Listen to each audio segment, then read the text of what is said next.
Shalom. This is your brother Shamak out of the Great Millstone Atlanta camp. Before I get started, I want to give all the glory, infinite praises unto Yahweh Bahashim, Yahweh Shai Bahashim, or Hakodash. Yahweh being the Heavenly Father's true name, and his only begotten Son's true name being Yahweh Shai in the Hebrew tongue, whom the world incorrectly calls God and Jesus Christ. I also want to give a double honor to the apostles and elders of Great Millstone who teach and rule well and who are the true leaders of the Hebrew Israelites in these last days. I also want to give a shalom to our sincere brothers that's push teaching truth worldwide, and shalom to our sincere believers. All right, here with a lesson. All right, concerning Daniel chapter 7 in his vision of the four beasts in their kingdoms. Okay. And before I get started going within the chapter of Daniel chapter 7, our Bible prophecy, okay, I'm going to show, I want to highlight a few resources that I'd be using to further explain Daniel chapter 7 within this history and prophecy of how we know this book is true and factual, okay, through Bible prophecy. Okay, but this is one book entitled Rose Book of Bible Charts, Maps, and Timelines, and also the King James Study Bible, 2nd edition. All right. So just to hop right into the chapter of Daniel chapter 7, verse 1. Okay, and it reads, in the first year of Belshazzar, king of Babylon, Daniel had a dream and visions of his head upon his bed. Then he wrote the dream and told the sum of the matters. So Daniel was asleep and were given these visions by the Lord. All right, for us to understand in these last days we're living in now. All right, because these visions were sealed to the time of the end. Okay, verse 2, Daniel spake and said, I saw in my vision by night, and behold, the four winds of the heaven strove upon the great sea. All right, those four winds going to north, south, east, and west. All right, and strove upon that great sea, being the Mediterranean. Just to highlight the Mediterranean really quick, that this chapter is going to clearly emphasize because of these surrounding areas of Egypt. You see Libya, Rome within Italy, France, Spain. Okay, the Middle East. Okay, it's going to clearly be shown and be surrounded by the Mediterranean Sea bordering. Okay, so Daniel chapter 7, verse 3. On to the vision, on to the prophecy. It says, and four great beasts came up from the sea, diverse one from another. Verse 4. All right, so those four great beasts, all right, where, Daniel was describing these beasts, but it was spiritual. All right, they represented kingdoms, okay? But verse 4, and four different kingdoms, matter of fact, okay, diverse one from another. All right, so this is Daniel chapter 7, verse 4. The first was like a lion, it had eagle's wings. I beheld till the wings thereof were plucked, and it was lifted up from the earth and made stand upon the feet as a man, and a man's heart was given to it. All right, and that first kingdom going into, if I want to get the chart here, that first empire or beast of that lion going into the Babylonian Empire. Okay, the Babylonian Empire, how they took down the Assyrians. All right, before coming into that rulership. I just want to quickly get Babylonia was an ancient Akkadian-speaking state in a cultural area based in central southern Mesopotamia, present-day Iraq, and parts of Syria. Okay, let me go on down. And this is the point. It says it was often involved in a rivalry with the older state of Assyria to the north and Elam to the east in ancient Iran. Okay, so that's to show that they truly took down the Assyrian Empire, man, located in modern-day Iraq. Okay, and those eagle's wings symbolized that the Babylons took down the Assyrian Empire. Okay, and you can think of the griffin. I will have two, the griffin and the Lamasu, if I'm pronouncing that correctly, of the human-headed winged lion. And look at the culture of what. Let me go to click read more.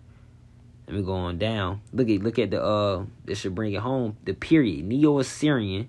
Then it says culture Assyrian. So those Babylonians took down the Assyrians before coming into rulership. Okay, and you also have the griffin.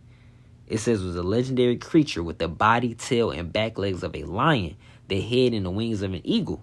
All right, so they got this clearly. This is clearly history. This is truly clearly history that was already preordained in the Bible to take place. All right. All these 4 different rulerships, these 4 beasts. Okay. So back, oh, you know what? I'll read what the Rose book has, for, yeah, you know what? It's mentioned here. This is the study Bible, the King James Study Bible, Daniel chapter 7 verse 4. At the bottom, it has the lion represents Babylon and its most famous king, Nebuchadnezzar. The lion symbolizes the strength and power of the kingdom. All right, so this is show that the scholars even know of the history within the Bible. So the Bible is clearly not a fairy tale, man. Okay, and now I wanted to pull up what's mentioned in the Rose book. It says the vision of beast, lion. That's the first kingdom. All right, the first beast that is mentioned in Daniel chapter 7. It says, let's see. It says the 4 beasts are 4 kingdoms. Nebuchadnezzar of the Babylonian kingdom is compared to a lion. Okay. And it says the images of lions with eagles' wings were popular in Babylonia and can be found on the ancient Babylonian architecture and currency.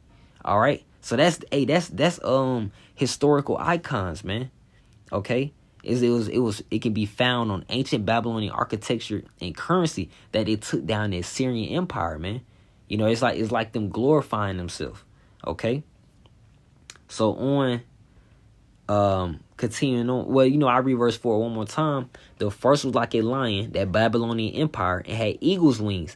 They symbolizing the taking down the Assyrians. Okay. I beheld to the wings thereof were plucked. So that's that they were plucked, man. The Babylonians took down the Assyrians, man. It says, and it was lifted up from the earth and made stand upon the feet as a man, and a man's heart was given to it. Verse 5, and behold, another beast, a second, like to a bear, and it raised up itself on one side and had 3 ribs in the mouth of it between the teeth of it. And they said thus unto it, arise, devour much flesh. Because in the scriptures, the teeth represents that military might, sword, destruction. Okay. That power. Okay. But just to bring up upon that second beast. All right. As it's mentioned here in the image, the Medial Persian Empire. Okay. It has the 3 ribs in the bear's mouth. Okay. Representing the Medial Persian Empire. All right. So I want to get the I'll read on with the Persian Empire. Okay. Also known as the Achaemenid Empire, became the first global empire. Let's go on down. Key takeaways. Okay. And it should go into the 3 ribs. Okay, it says the Median Empire, one of the 4 major powers of the ancient Near East, were Babylonia, Lydia, and Egypt until it was conquered by Cyrus the Great. All right, so the Medial Persian Empire took down these surrounding areas of Babylonia, Lydia, and Egypt. So those represents the 3 ribs that is mentioned in Daniel chapter 7, verse 5. And it had 3 ribs in the mouth of it between the teeth of it. And they said thus unto it, arise, devour much flesh. Okay. Devour much flesh, man. And it's concerning the Persian Empire. Medial Persian Empire. Simple as that. Okay. Let me see if it was more on that if I wanted to. All right. Let me see. I'll go on to the study Bible, see what that mentions. Okay. Look at this. Straight to the point. Daniel chapter 7 verse 5.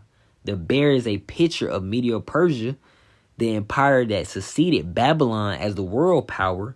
On one side refers to Persia's dominance over Media in the kingdom.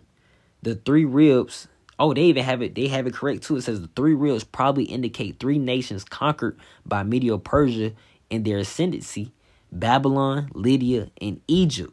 Okay, Babylon, Lydia, and Egypt. All right, and I also want to show that in the Rose book as well, if I can.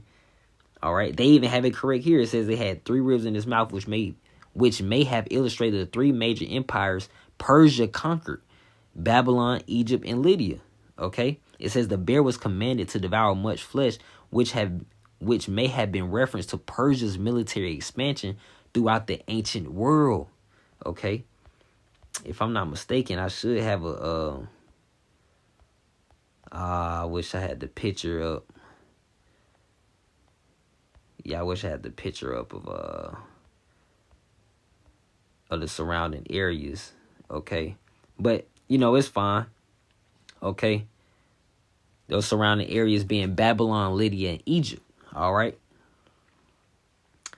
Yeah, Babylon, Lydia, and Egypt. Clear, simple as that.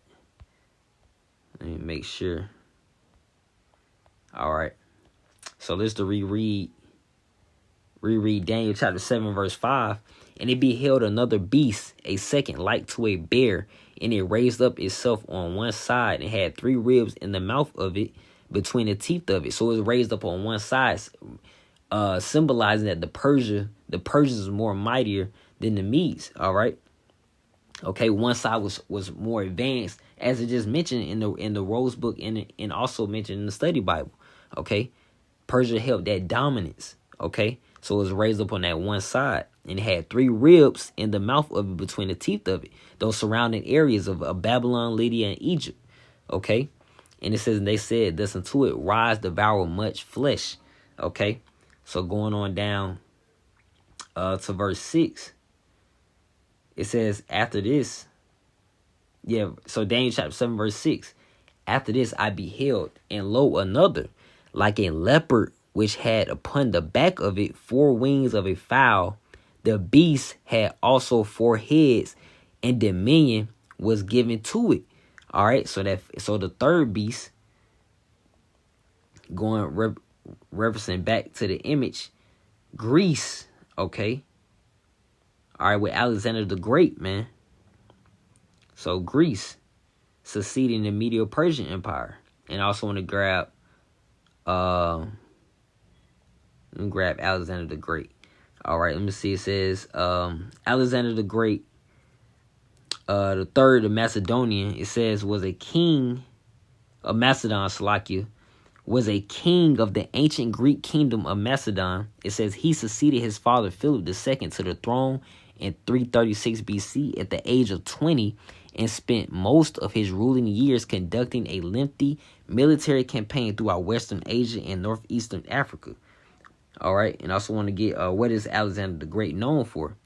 It says, although king of ancient Macedonia was less than 13 years, so he had a short reign. It says Alexander the Great changed the course of history. One of the world's greatest military generals, because he moved as a leopard, because it was swift. And one of these resources that I have would reiterate that. You know, it says he created a vast empire that stretched from Macedonia to Egypt and from Greece to part of India. It says this allowed for the Hellenistic culture to become widespread. All right, where the Israelites were Hellenized, man.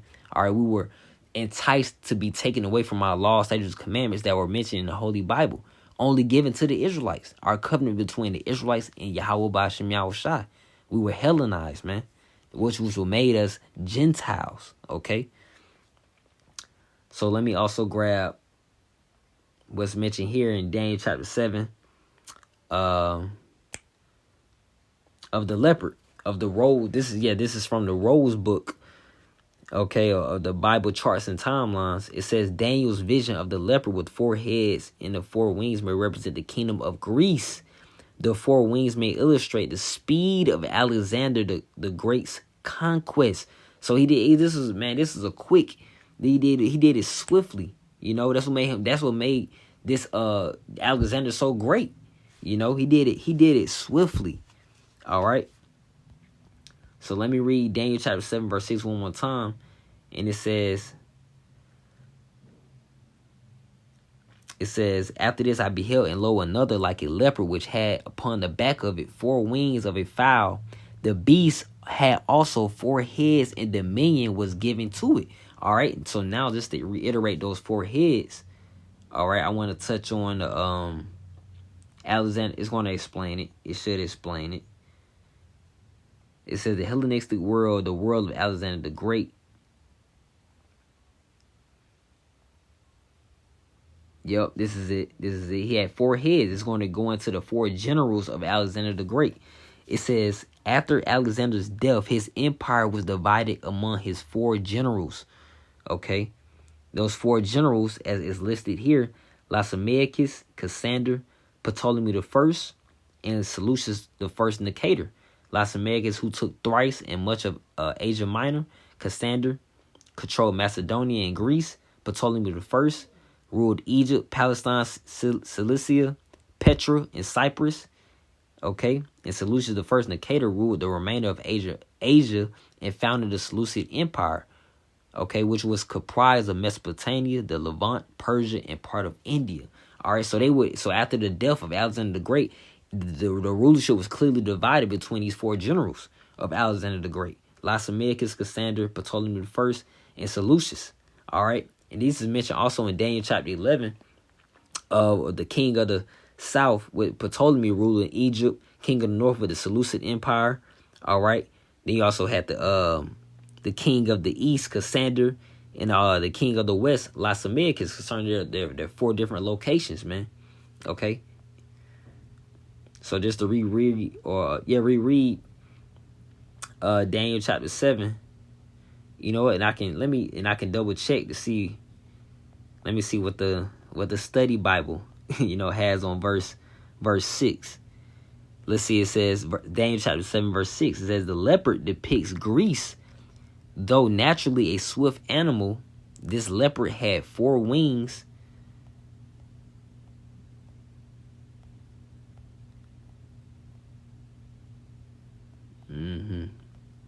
All right, so I just wanted to double check. Let me go back. Daniel chapter 7 verse 6 says the leopard depicts Greece. Though naturally a swift animal, this leopard had 4 wings in addition to its native agility. It says this speaks of the lightning speed with which Alexander the Great conquered the ancient world. So that moves as that leopard. That backs up Bible prophecy, man. That backs up what the Bible had already written, preordained to take place. It says the number 4 represents the 4 generals who divided up Alexander's kingdom after his death. All right, which we reiterated with Lysimachus, Cassander, Ptolemy, and Seleucus. All right, so there you have it, man. It's clear and straight to the point. All right, so now on to the next verse of Daniel chapter 7, verse 7. And it reads, after this I saw in the night's visions, and behold, a 4th beast, dreadful and terrible, and strong exceedingly, and it had great iron teeth. It devoured and brake in pieces, and stamped the residue with the feet of it, and it was diverse from all the beasts that were before it, and it had 10 horns. Okay? Now to this beast, all right, that is mentioned, going into Rome, all right, going into the Roman Empire. All right. So now I want to grab what's mentioned in the Rose Book. Yeah, I want to grab what's mentioned in the Rose Book. Let's see. Salaki. Verse 7. No, this is in the Rose Book. It says, Daniel vision of the leopard with 4 heads and the 4 wings, kingdom of Greece. All right, yeah, that's on point. But I wanted to see if I had the terrifying, I wanted to emphasize the part. Here it is. This is what I was looking for. Historical and Bible background, okay? It says, scholars suggest that the 4th kingdom is the Roman Empire. However, the Bible does not specifically identify this kingdom as Rome. All right, because it takes spiritual understanding. It takes edification to be shown, displayed, to bring forth the understanding of Daniel chapter 7 prophecy of this 4th beast going into Rome. And it says the Roman Empire fell in AD 476. And that backs up what the image is shown here with 476 AD. But just to go back with Daniel chapter 7 verse 7, after this I saw in the night visions, and behold, a 4th beast, dreadful and terrible and strong exceedingly, and it had great iron teeth, and it devoured and brake in pieces and stamped the residue with the feet of it, and it was diverse from all the beasts that were before it, and it had 10 horns. All right, and what made the Roman Empire diverse from the previous empires of the Babylonian, the Medial, Persian, and the Greek, where that is its governing body, all right, its system that it displayed. And I get that with First Maccabees. Let me get First Maccabees chapter 8. First Maccabees chapter 8 verse 1. I get 1 and 2. So this first Maccabees chapter 8, verse 1. Now Judas had heard of the Romans. Okay, so this clearly backs up that it came because during the Macedonia or during the Maccabees, this was under the Greek captivity. All right, so that backs up Bible prophecy and what empire came after the Greeks. That Greek empire, the Roman Empire. All right, so this says now Judas had heard of the Romans, that they were mighty and valiant men, that great iron teeth. The Roman Empire had a great army. What you think brought them that great power? It says, and such as would lovingly accept all that joined themselves unto them, and make a league of enmity with all that came unto them, and that they were men of great valor. It was told him also of their wars and noble acts which they had done among the Galatians, and how they had conquered them and brought them under tribute. So the Roman Empire was clearly powerful. It had to be mentioned in Bible prophecy, But going on down to that diversity of the other kingdoms, let me highlight with 1 Maccabees chapter 8, verse 15. Moreover, how they had made for themselves a senate house, wherein 320 men sat in council daily, consulting all way for the people, to the end they might be well ordered. And that reminds you of America today. That reminds you of America today, man. Okay? So let me also let me go back to Daniel. Daniel chapter 7. Just reread it one more time. This is Daniel chapter 7. Verse 7. It says, after this I saw in the night visions, behold, a fourth beast, that Roman Empire, dreadful and terrible because of that army, and strong exceedingly. And it had great iron teeth. There goes that teeth again. It devoured and brake in pieces and stamped the residue with the feet of it. And it was diverse from all the beasts that were before it. And it had 10 horns. All right. So through this revival, it's going to go into it. Let me see if it mentions here. No, it doesn't mention there. Let's see. It says, it mentions from the Rose Book. It says, Daniel had a vision of a terrifying beast with 10 horns and iron teeth. The beast's 10 horns are 10 kings. All right, those provinces that will arise from this kingdom. All right, going into the NATO and European Union. All right. Because America, which sits on top of that beast system, all right, started off as the NATO started off in the European Union, started off as 10 countries, but now has expanded to over about 30. Okay. But going into verse 8.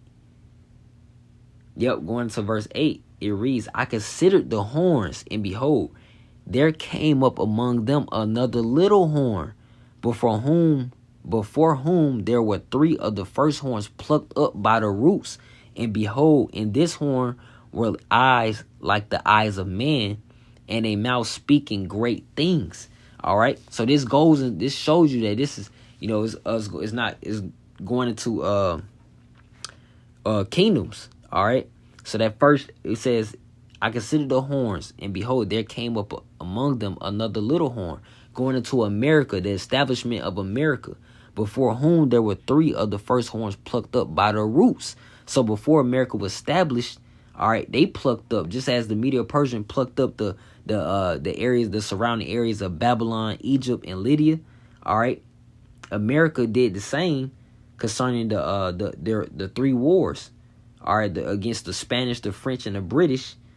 Let's see if it goes into it. It says, the American Revolutionary War, also known as the Revolutionary War or American War of Independence, secured a United States of America independent from Great Britain. All right. Let me go on down. Look, and it says it ended on September 3rd, 1783, when Britain accepted American independence in the Treaty of Paris, while the Treaty of Versailles resolved separate conflicts with France and Spain. All right. So there goes the 3 that were plucked up. All right. Let me go on down here. That established at first the 13 colonies of the United States, but now we know it's 50 states. All right. and it defeated. It says you see there the British Empire, and then I'm going down under strength. Let me go under strength. It is mentions France, also Spain. All right, so that backs up Bible prophecy. So Daniel chapter 7 verse 8 one more time. I considered the horns, and behold, there came up among them another little horn, before whom there was 3 of the first horns plucked up by the roots. Those 3 horns that were plucked up were the British, the French, and the Spanish. And it says, behold, in this horn were eyes like the eyes of man, and the mouth speaking great things. All right. So yeah, I think I wanted to get. Let me see if I wanted to get anything from the study Bible. You know what? And I grabbed this. I'll read this here after grabbing Daniel chapter 2. Because within this vision of Daniel chapter 7, Daniel received these visions, but Daniel chapter 2 was explaining Nebuchadnezzar's dream that troubled Nebuchadnezzar. So I'll read this too to hopefully further explain the prophecy of these four great beasts, which are kingdoms. All right, so this is Daniel chapter 2 verse 1. In the 2nd year of the reign of Nebuchadnezzar dreamed dreams wherewith his spirit was troubled, and his sleep brake from him. So Nebuchadnezzar, he seen all these things taking place. He was troubled and wanted understanding on them. So Daniel brought forth that understanding. Let me go on down to Daniel chapter 2 verse 30. But as for me, this secret is not revealed to me for any wisdom that I have more than any living, but for their sakes that shall make known the interpretation to the king, that thou mayest know the thoughts of thy heart. Verse 31. Though, O king, sawest, and behold, a great image. This great image, whose brightness was excellent, stood before thee, and form thereof was terrible. This image head was of fine gold. That fine gold, this is to go back to that image. All right, the image is standing right there with Daniel chapter 2 and Daniel chapter 7. Fine gold going to that Babylonian Empire. All right. It says the image head was of fine gold, his breast, his arms of silver. That silver going into the Medial Persian Empire. So the Daniel chapter 7 and Daniel chapter 2 correlates with one another. All right, simple as that. And it says his breast, his arms of silver, the Medial Persian Empire, his belly and his thighs of brass, going into what? The Greek Empire. All right. Then you will have verse 34. Thou sawest to that a stone was cut out without hands, which smote the image upon his feet, that were of iron and clay. That iron, because of how strong the Roman Empire was so great, all right, and powerful, but clay, because of the revival of Roman Empire through the beast system today, through NATO and the European Union, with America sitting on top, because it's partially weak and partially strong because of their division. All right, this world is Esau, Edom, the so-called white man is divided to this very day, man, which makes his kingdom iron and clay. All right, this current kingdom iron and clay. It says, and break them to pieces. Okay, it says. And I'm gonna read that stone as well. You know what? Like verse 34, I'm gonna get the stone now. With the stone, let's get it. Says Bible references and spiritual application. It says the stone represents God's internal kingdom that is more powerful than any other kingdom. Okay, so that's prophecy. So the fall, this is more powerful. It's gonna be when Yahushua returns. All right, who's that stone? More powerful than the Babylonian Empire, more powerful than the Medial Persian Empire. It's going to be more powerful than the Greek Empire, more powerful than the Roman Empire, and more powerful than the revival of the Roman Empire with America and the NATO European Union. All right, this beast system all put together, man. Okay. So just to read that Daniel chapter 2, verse read on 35. Then was the iron, the clay, the brass, the silver, and the gold broken to pieces together, and became like the chaff of the summer threshing floors, and the wind carried them away, that no place was found for them. And the stone that smote the image became a great mountain and filled the whole earth. All right? And filled the whole earth, man. And let me read on the, you know what? That should cover it. Oh, look, it says the vision. You know, that's continuing on. But I'll read within the study Bible of Daniel chapter 2. They have verses 32 through 45 in the explanation. But it says the sections of the image are said to represent kingdoms. The head of gold is specifically stated to picture Nebuchadnezzar or his kingdom, Babylon. The orange of silver represents the kingdoms of the Medial and Persia. The belly and the thighs of brass, better bronze, represent Greece, the Greek Empire. The legs of iron foreshadow the Roman Empire. Look, and it goes into it says the latter weakness of the Roman Empire is well represented by the dubious Salakia mixture of iron and clay. All right, but the iron and clay became because of the revival of the Roman Empire. All right, of American and NATO European Union. All right, because of that, they shared that same characteristics of that Senate, that same voting and governing system. All right, that the previous empires, they ruled through monarchy, man. All right, just a top man. Okay, whereas the Roman Empire, they ruled through Caesars. All right, but continuing on, it says the stone cut without hands that destroyed the last kingdom represents Yahweh Shai, man. All right. It says the stone cut without hands that destroyed the last kingdom represents Yahweh Shai, whom the world incorrectly calls Jesus Christ, who at his return will destroy Gentile world power, which we were made Gentiles, through the Hellenization period brought by the Greeks, man. All right, it says, and set up a kingdom which shall never be destroyed. Okay, never be destroyed, man. And it goes and it reiterates the 10 horns, those 10 toes stands for 10 kingdoms, those 10 provinces that it started off with NATO and European Union. Started off as 10 countries, but expanded, of course, to today's date being over 30. All right, so there you have it, man, concerning Daniel chapter 7 and Daniel chapter 2. And Lord willing, let me see if it goes. But yeah, Lord willing, the lesson was edifying and also encouraging to all you sincere believers. All right. And with that, that should close it out. That should close it out. All right. With that, Lord willing, that was helpful and edifying. I want to end off by giving all the glory, infinite praises unto Yahweh, Bahashem, Yahweh Shai, Bahashem, Rachak Wadash. Double honor to the apostles and elders of Great Millstone who teach and rule well. I repent for you Negroes, Latinos, and Native Americans out there. Repent. Yahweh Shai is coming back. Yahweh Shai is coming back, as is mentioned in Daniel chapter 2 and Daniel chapter 7. Yahweh Shai is coming back, man. All right. So, Shalom. Keep the faith.